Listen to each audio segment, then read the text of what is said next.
Caroline était à la maison. Elle avait reçu la visite de Poirot et était très heureuse et très suffisante à ce sujet.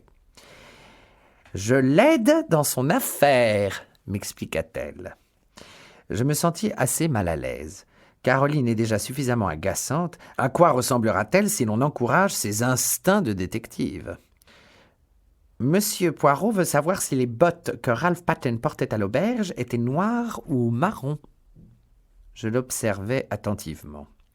Je vois maintenant que j'étais incroyablement stupide au sujet de ces bottes. Je n'avais rien compris. « Et comment vas-tu faire pour le découvrir ?» demandai-je. Caroline dit qu'il n'y aurait aucune difficulté. La femme de chambre de Miss Gannett, Clara, allait souvent se promener avec l'homme de l'entretien qui travaille aux Three Boars. Le problème fut expédié à la vitesse de l'éclair. À propos des bottes de Ralph Patten, « Elles sont noires », annonça Caroline, tandis que nous étions assis en train de déjeuner. Je ne répondis pas. J'essayais de voir le lien entre la couleur des bottes de Ralph Patten et le crime. Cet après-midi-là, alors que je rentrais de mes visites, Caroline m'apprit que Geoffrey Raymond venait de partir. « Voulait-il me voir ?» demandai-je en accrochant mon manteau dans le hall. « Il voulait s'entretenir avec M. Poirot », expliqua-t-elle. « Il revenait des Mélèzes. M. Poirot était sorti. M. Raymond a cru qu'il était peut-être ici ou que tu saurais où il se trouvait. J'ai essayé de le retenir, mais il a dit qu'il repasserait aux Mélèzes dans une demi-heure. C'est vraiment dommage, parce que M. Poirot est arrivé pratiquement une minute après son départ. Eh bien, tu ne vas pas le voir ? » « Je t'en prie, Caroline » m'exclamai-je avant de me retirer dans mon cabinet de consultation. 10 minutes plus tard, elle vint frapper à la porte avec ce qui ressemblait à un pot de confiture dans la main. « Je me demandais, James, si ça te dérangerait d'apporter ce pot de confiture de Nèfles à M. Poirot. Je le lui ai promis. » « Pourquoi Annie ne peut-elle pas y aller ? Elle est en train de faire de la couture. Je ne peux pas la déranger. » Caroline et moi échangeâmes un regard. « Très bien, dis-je en me levant. Je lui apporte ce fichu pot, mais je n'entre pas. Tu as compris ?» Ma sœur haussa les sourcils. « Je n'ai rien demandé d'autre. » Mais lorsque la vieille femme avec la coiffe bretonne m'ouvrit la porte, je me retrouvai à demander si M. Poirot était là, presque machinalement. Poirot se leva d'un bond pour venir me saluer, ravi que je lui rende visite. « Venez vous asseoir, mon bon ami, vous avez quelque chose pour moi ?»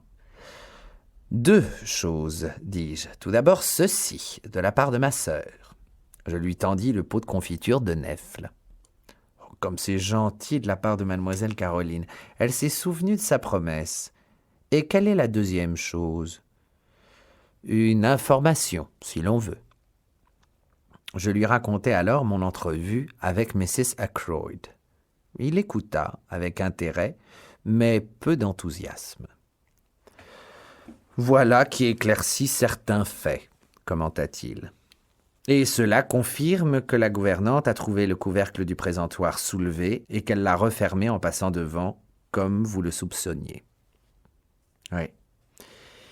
Mais qui est-elle allée rencontrer et pourquoi ? Oh, vous pensez qu'elle est sortie pour voir quelqu'un ? » ?»« Oui. » Poirot hocha la tête. « Moi aussi, » murmura-t-il pensif. Un silence s'installa. « J'allais oublier, » repris-je. « J'ai un message pour vous de la part de ma sœur.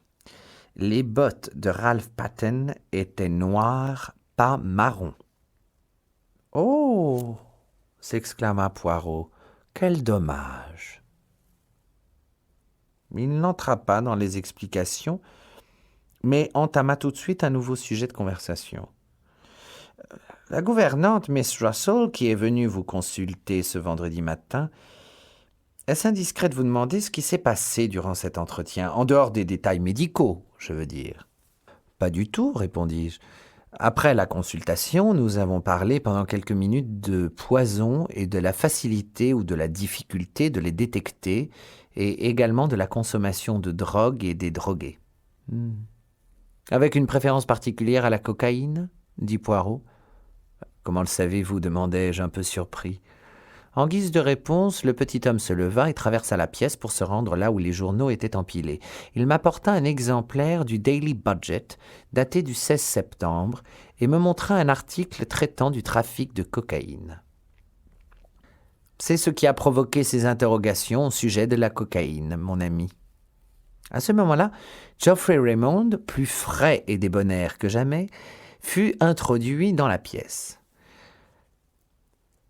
« Comment allez-vous, docteur ? Monsieur Poirot, c'est la 2e fois que je viens ici ce matin. Je tenais absolument à vous voir. »« Je ferais sans doute mieux de partir, suggérai-je un peu maladroitement. »« Oh, n'en faites rien, docteur, non. Je viens juste pour vous parler d'un détail me concernant, poursuivit-il en s'asseyant à l'invitation de Poirot.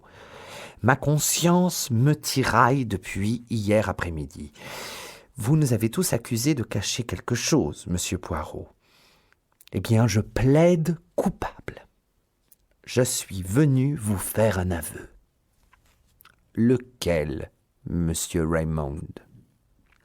Rien qui ne porte à conséquence.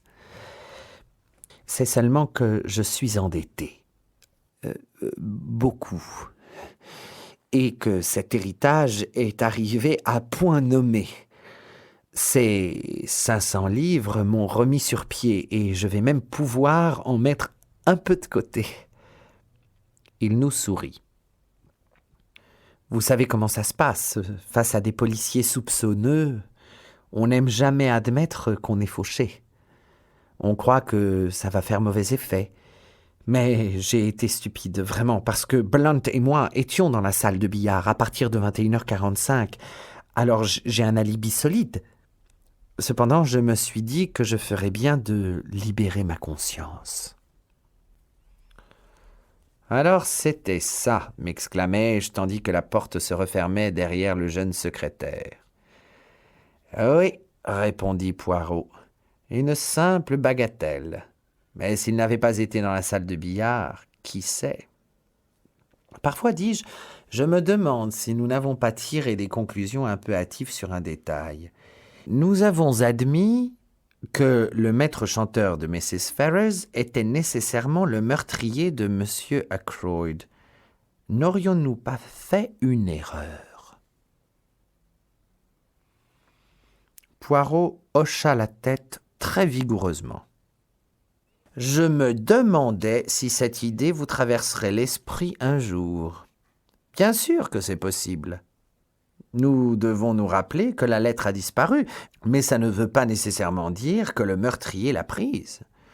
Lorsque vous avez découvert le corps, il est possible que Parker ait soustrait la lettre sans que vous ne vous en rendiez compte. »« Parker ?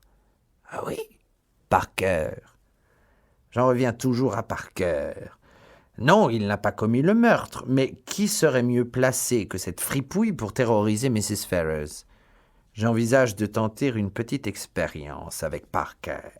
Qu'en dites-vous, mon ami? Voulez-vous m'accompagner jusqu'à Fernley? » Nous nous mîmes en route immédiatement. Poirot demanda à voir Miss Ackroyd et quelques minutes plus tard, Flora vint à notre rencontre. « Mademoiselle Flora, dit Poirot, je ne suis pas encore convaincu de l'innocence de Parker. Je propose de faire une petite expérience avec votre assistance. J'aimerais reconstituer une partie de ses faits et gestes ce soir-là. À présent, mon ami, sonnez pour appeler Parker, voulez-vous ? » Je m'exécutais, et au bout d'un moment, le majordome apparut, plus suave que jamais. « Parker, j'envisage de faire une petite expérience. J'ai envoyé le Major Blunt sur la terrasse, devant la fenêtre du bureau. Je veux voir si quelqu'un ici aurait pu entendre les voix de Miss Ackroyd et la vôtre lorsque vous vous trouviez dans le vestibule cette nuit-là.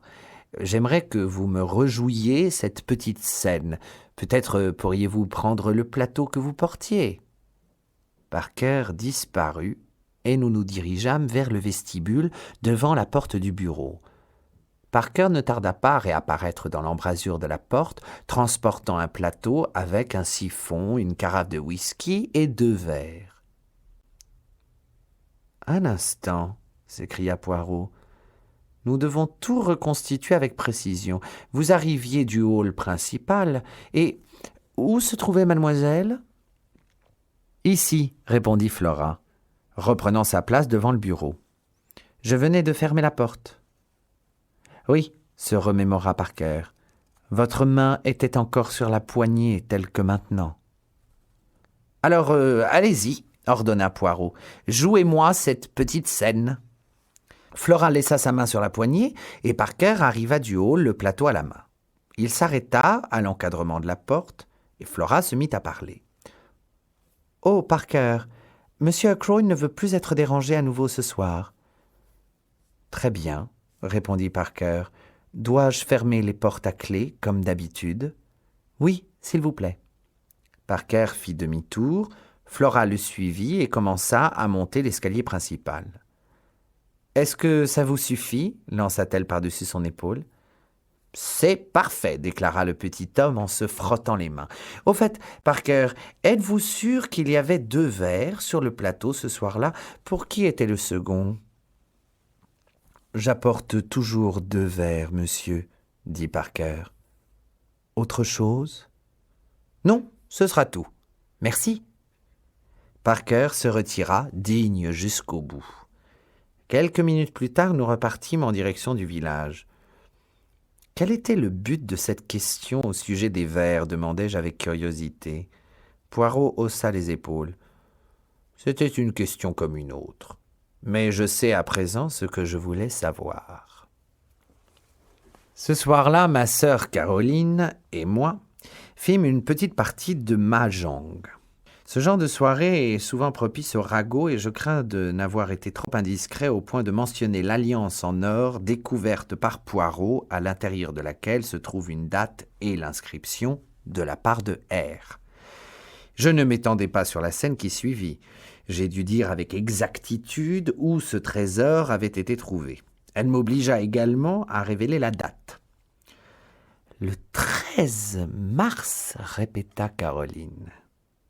C'était il y a tout juste 6 mois. D'un tas de suggestions et de propositions enthousiastes, 3 théories en ressortirent.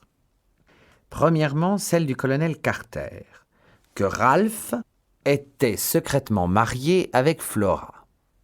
Deuxièmement, celle de Miss Gannett, que Roger Ackroyd était secrètement marié avec Mrs. Ferrars. Troisièmement, celle de ma sœur, que Roger Ackroyd avait épousé sa gouvernante, Miss Russell. Une 4e théorie, quelque peu saugrenue, fut proposée par Caroline un peu plus tard alors que nous allions nous coucher. « Retiens bien ces mots, dit-elle. Je ne serais pas surprise si Geoffrey Raymond et Flora s'étaient mariés. » « Mais alors ce serait de la part de G et non pas de la part de R, répliquai-je. On ne sait jamais. Certaines filles appellent les hommes par leur nom de famille. Et que fait-on d'Hector Blunt, fis-je remarquer. N'importe quoi, s'exclama Caroline. J'admets qu'il l'admire, qu'il se peut même qu'il soit amoureux d'elle, mais une fille ne tomberait jamais amoureuse d'un homme assez vieux pour être son père, s'il y a un séduisant secrétaire dans les parages. Je suis tout de même convaincu d'une chose, Flora Ackroyd n'en a rien à faire de Ralph Patten. Tu peux me croire sur parole.